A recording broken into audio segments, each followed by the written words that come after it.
Hey, what's up, y'all? It's poppin'. It's D. About to react to this video by Sunny V2. It's titled "How One Viral Song Ruined Gotye's Life." I don't know how to say this man's name, but I don't think it's Gotye. But actually, it looks like Gotye. But I like how Gotye sound better. But I'm pretty sure it's neither of those things. But this was my song. Okay, this was such a great song. I don't know how this ruined this man's life. I mean, one viral song is better than none, I would think. I'm not sure exactly why he felt like his life was ruined, but sure. But yeah, this was a banger. This was a banger. But yeah, let's see what happened. Let's watch. The song might have been clicked on over 2 billion times, but how somebody that I used to know impacted Gotye's life is much less widely known. I felt quite depressed a lot of times, and so that sort of started to really seep out into how the whole of my life was feeling. We'll give a highly detailed description of how unexpected fame affected him, what role it played in his choice to quit music, and why Gotye's humble nature makes his fate extremely saddening. He simply didn't know the song would get so popular, which isn't surprising since his previous songs were even rejected by local radio. People wouldn't consider playing my records on commercial radio stations. Gotye therefore began uploading his music to YouTube, where he'd gained 250,000 views on his 3 most popular songs, and while this was still insufficient to make an impact globally, I was disappointed when my last album, I couldn't find, say, a label to release it. There was one single song that was about to change everything. Gotye had spent 6 months writing the world's most relatable breakup song, which he almost scrapped before its release, as he couldn't find the right female singer. It wasn't sounding amazing. Well, not for me, because I'm gonna cut you off. But relatable for other people. Because listen, listen, what is there to talk about? Let's go on about our business, okay? But you didn't. Final straw, I thought I had to let the song go. I thought, wow, I've been sort of waiting for 4 months. It's just not coming together. Thankfully, Gotye knew the song had potential. I thought it was a strong song. It had an emotional sort of intensity to it. Eventually using Kimbra, who was perfect for its music video, which was then leaked to the public, giving Gotye an unexpected advantage. The video leaked in Australia a week before it was meant to be released and very quickly started, getting a lot of YouTube views. As mentioned, the song racked up over 73,000 views before the week had even finished, aided by viewers who simply couldn't stop hitting replay. Yet again, I've listened to it non-stop all day, like I've done for the last 5 days. I've watched this video over 200 times in the past day, no joke. Honestly think I'm responsible for half of the views for this. Brilliant song, brilliant clip, confirming the music video had an influence on the song's instant explosion. Most people say, they think the video clip really enhances the delivery of a song, so a lot of people really, responded to the video and wanted to share it with other people. It seems to have shareability. Gotye stated, when it hit the first million mark, I was kind of like, okay, something's happening here. Although it seemed he was most satisfied to have finally been played on the radio. It's the first real hit single I've had in terms of commercial airplay in Australia. However, the radio stations quickly became insignificant as the song received publicity from a range of famous celebrities. Ashton Kutcher wrote, "This is kind of fantastic, reminds me of early music vids." Lily Allen simply stated, "Love this video," while Katy Perry tweeted, "New music discovery for me, check out Gotye, specifically this song. The lyrics are so true, with Gotye's rapidly developing audience amplifying the same message. I find it absolutely great this song is getting so much recognition. It's gotten more than 7 million views in just 3 months. It went on to break Milestone." The video alone has more than 65 million hits now on YouTube. After Milestone, its unique video has had almost 300 million hits on YouTube. After Milestone, it's got like 860 million views on YouTube or something like that. Making the song bigger than almost any other ever. The third most liked video of all time on YouTube with 1.4 million likes. Although despite making a song that was somehow this famous, I've read people on Twitter saying they're setting it as their alarm tone. Gotye made a point to remain extremely humble. 9 months after the song came out, Gotye explained he still drove an old van. Just last week, your van was stolen. 10 million single sales. What the hell are you doing driving a van? And when asked about what he'd spent his fortune on, he had no interest in luxury.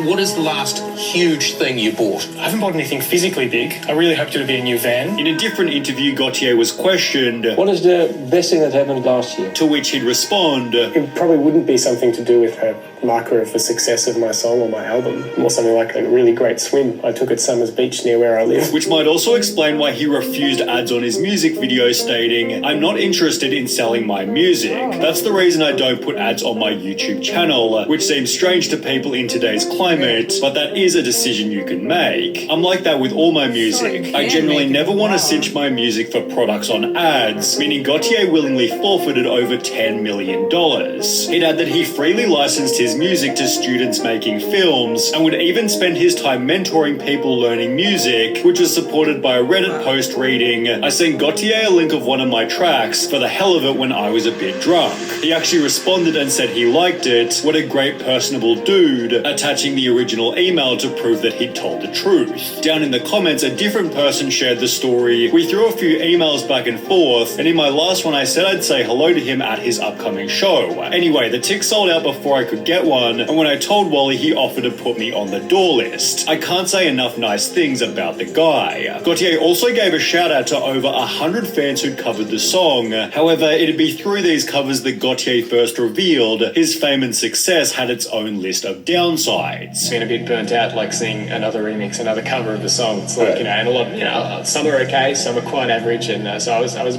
bit over it. With covers such as the Star Wars that I used to know gaining over 30 million views, it's no surprise Gotye began to feel like he couldn't control the song. Hearing a lot of bad remixes and edits on commercial radio around the world, like it's so far out of my hands that maybe, my stage name is being badly represented by all these other people doing really crap interpretations of my song. With less power over his music, Gotye was no longer as comfortable. If anything, I have more sort of self-consciousness, or I can sort of see the concerns about like becoming maybe more famous, more being prompted to be more of a personality, being a smaller fish in a bigger pond, if you will. And when asked on MTV, "Are you comfortable with all the eyes on you?" Gotye responded by stating, "I don't know. I go back and forth, I guess. Maybe anxious at times or overwhelmed by it or not sure how to process it. Maybe I've sort of got used to how to handle it." This made it obvious that becoming famous wasn't the motive, so much that he'd moved to the other side of the world just to avoid being recognized. Gotye relocated from Melbourne to Brooklyn because there's a pleasant thing in New York where nobody really makes a fuss. I wouldn't know if people recognize me, or if they do, they're very cool about it and don't mention it. I felt the difference when I came back to Australia last Christmas. Walking into cafes or restaurants, someone would say something really nice and want to chat. I feel a lot more anonymous here in New York, which is nice, confirming he'd lost the personability he used to enjoy with his audience. When things get to a certain scale, when things get sort of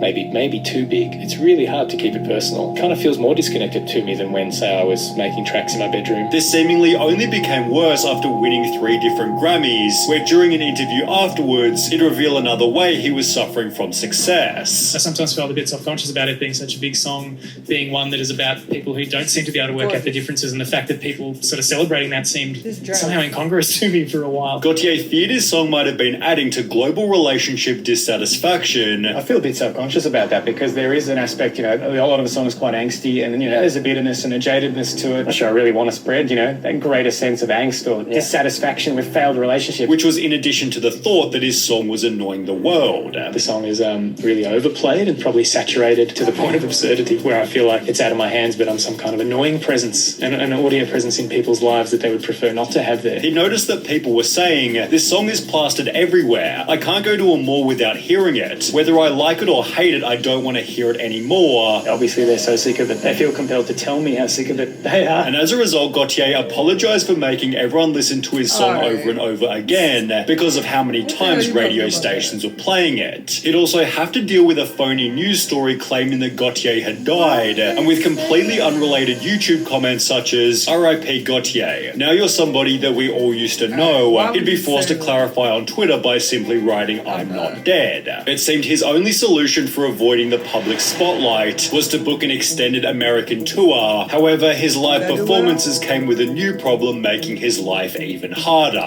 They really do leave after they've heard the hits. Especially in America, I found. What have they got? Got my money's worth. Gotye noticed that the rest of his songs weren't quite so popular. Some people love some songs and hate others. which is just the way it should be, probably. And perhaps nothing reinforced this more brutally than his 2012 Coachella performance. An article explained that after playing his hit single, Gotye performed the rest of his songs to a noticeably smaller crowd, the reason for which was explained by two different people on Reddit. My friend said when he performed at Coachella the year he blew up over this song, it was the first one he performed and then the crowd just left. Lol, I was there for that and can confirm that I left after hearing that song. That's the curse of the one-hit wonder. Gotye seemed unconcerned about this being true. I mean, people ask me, like, whether I worry about being a one-hit wonder. I'm kind of like, I don't really mind if I don't ever really have a big hit like that, because I'm a bit like, well, I've had that experience. That's what it was like. However, it was clear that his future music's performance was still heavy on his mind. That was such a big hit. What's next for you? Not as big a hit. The question came up in so many different interviews. Does the pressure of somebody that I used to know haunt you when you're writing new songs? Gotye made it seem as though he was about to make new music. I'm only going to start writing new stuff this year. However, when asked about whether he can follow up the track with another smash hit, Gotye responded, I don't know. Time will tell. I don't know whether I can or whether I want to. He clearly didn't work too well with deadlines. You're not afraid of waiting. You're patient. You really want to get it right. But after 2 full years passed with no new music, people began to post, I wonder what happened to Gotye, while the original music video filled with comments such as, Gotye, alright guys, see you tomorrow. Last online 8 years ago. My man's dropped the fattest banger in history and dipped. Now he's somebody everyone used to know. However, by this point he'd actually appeared on television, where he was asked the following question. When's the next album coming out?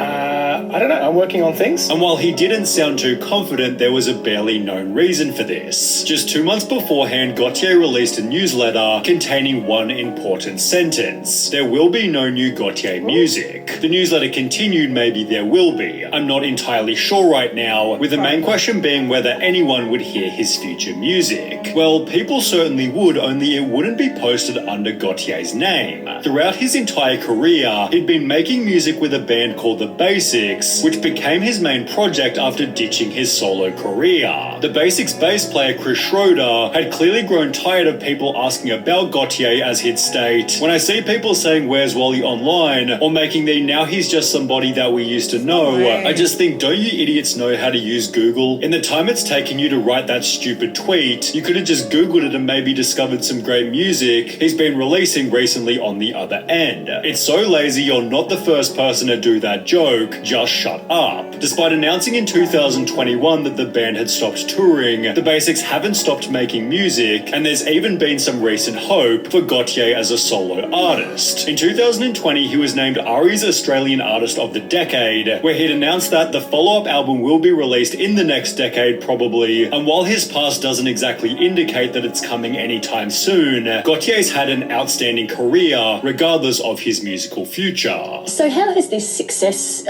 changed things for you? When new opportunities come along, they present all sorts of challenges, but they present a chance to learn new things and learn new things about yourself through that process. So it seems like he was really intimidated by, the success of that song and feeling like he could never measure up, to how well that song did. But yeah, I mean, it was a great song, but then it did start to get annoying because it was literally everywhere. But I mean, it is what it is. Some people just are one-hit wonders, and if they go on to do other things, it seems like he's still, in the industry to some extent. So good for him. Hope he's happy and doing what he loves. Anyway, y'all let me know what y'all think. Let me know what other videos you want to watch, and I'll see y'all the next time. Bye.